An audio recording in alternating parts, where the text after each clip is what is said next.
নমস্কাৰ মই শান্ত চাংমাই মোৰ ইউটিউব চেনেললৈ সকলোকে স্বাগতম জনাইছোঁ। আজি দীপাৱলী মোৰ তৰফৰ পৰা আপোনালোকক বহুত শুভেচ্ছা জ্ঞাপন কৰিছোঁ আৰু লগতে ওলগ জনাইছোঁ। দীপাৱলী আজি সকলো ঘৰতে ভাৰতবৰ্ষতে আজি দীপাৱলী উদযাপন কৰিছে।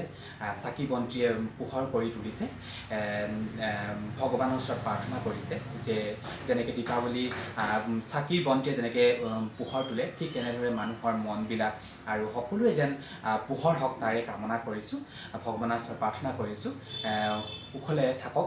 আৰু আজি আপোনালোকক মই এখন ঠাইলৈ নিবলৈ লৈছোঁ, চাপফ্ৰাই ঠাইলৈ।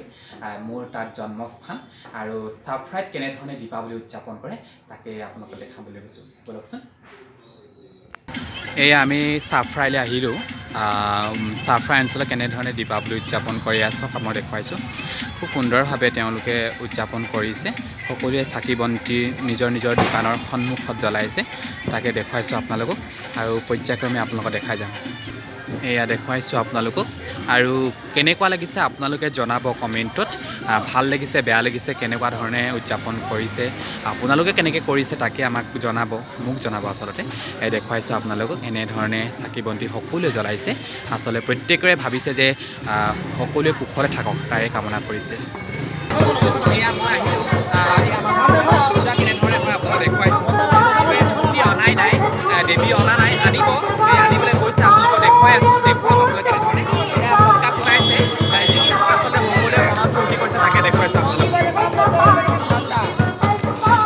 এয়া এখেতলোকে মূৰ্তি আনিবলৈ গৈছে, গাড়ী লৈ গৈছে, মই দেখুৱাইছোঁ আপোনালোকক।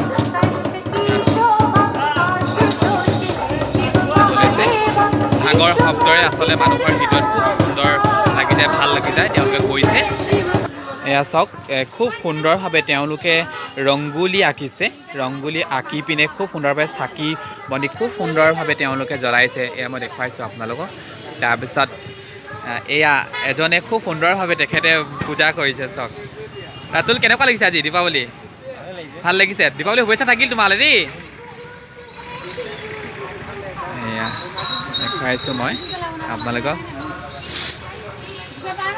বিট্টু অকণমানি চাই দিয়া অকণমান, এইজন মৰমৰ ভাইটি। বিট্টু, দীপাৱলী শুভেচ্ছা থাকিল তোমালৈ। কেনেকুৱা লাগিছে আজি দীপাৱলী কোৱা?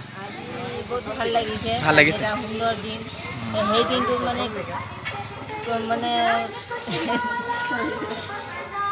বাৰু যিয়ে নহওক বাৰু ভাল লাগিছে ন?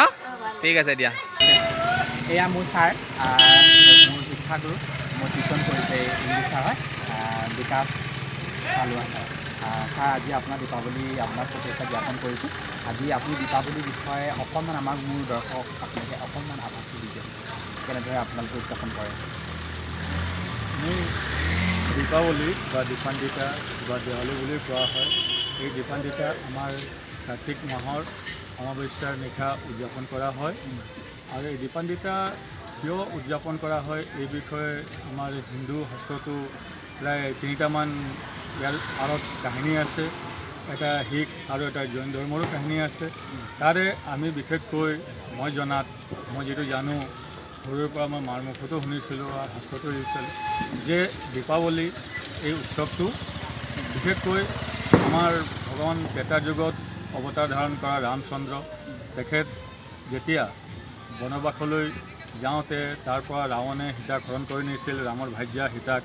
আৰু তেতিয়া ৰাম বান্দৰ সেনাৰ সহায় লৈ বিজয়া দশমীৰ দিনা লংকাৰ যি অধিপতি ৰাৱণক বধ কৰি সীতাক জয় কৰি যেতিয়া তেখেত লংকালৈ ঘূৰি আহিছিল, যিদিনাখন ৰাম ঘূৰি আহি ৰামচন্দ্ৰ যিদিনাখন আহি লংকাৰ পৰা ঘূৰি আহি অযোধ্যা পাইছিল, সেইদিনা আছিল আজিৰ এই অমাৱস্যা, কাৰ্তিক মাহৰ অমাৱস্যা।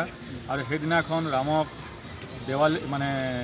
অযোধ্যাত একেবাৰে খুব সসন্মানে ৰাম, লক্ষ্মণ, সীতা আৰু ৰামৰ লগত সহায় কৰা সকলোকে একদম দীপ চাকিৰে তেওঁলোকক আদৰণি জনোৱা হৈছিল। আৰু সেই তেতিয়াৰ পৰাই কাৰ্তিক মাহৰ অমাৱস্যা নিশা দীপাৱলী পালন কৰি অহা হৈছে। ধন্যবাদ ছাৰ, আপুনি মানে কি বুজাই দিলে তাৰ বাবে আপোনাক বহুত ধন্যবাদ জ্ঞাপন কৰিছোঁ। আৰু দৰ্শকেও জানিব যে দীপাৱলী কেনেধৰণে উদযাপন কৰে, কি ধৰণে জানিবলগীয়া কথা। বাৰু যে ইমানখিনি মই আপোনালোকক জনালোঁ। যদি মোৰ ভিডিঅ'বিলাক যদি আপোনালোকে ভাল লাগে তেনেহ'লে আপোনালোকে লাইক কমেণ্ট শ্বেয়াৰ কৰিব লগতে আৰু ছাবস্ক্ৰাইব কৰি থ'ব আৰু লগতে কিনাৰত থকা বেল আইকনটো বজাই দিব তাকে ক'লোঁ আৰু দীপাৱলী মোৰ তৰফৰ পৰা আপোনালোকক বহুত বহুত শুভেচ্ছা জ্ঞাপন কৰিছোঁ ধন্যবাদ গুড নাইট আপোনালোকলৈও দীপাৱলীৰ হাৰ্দিক শুভকামনা।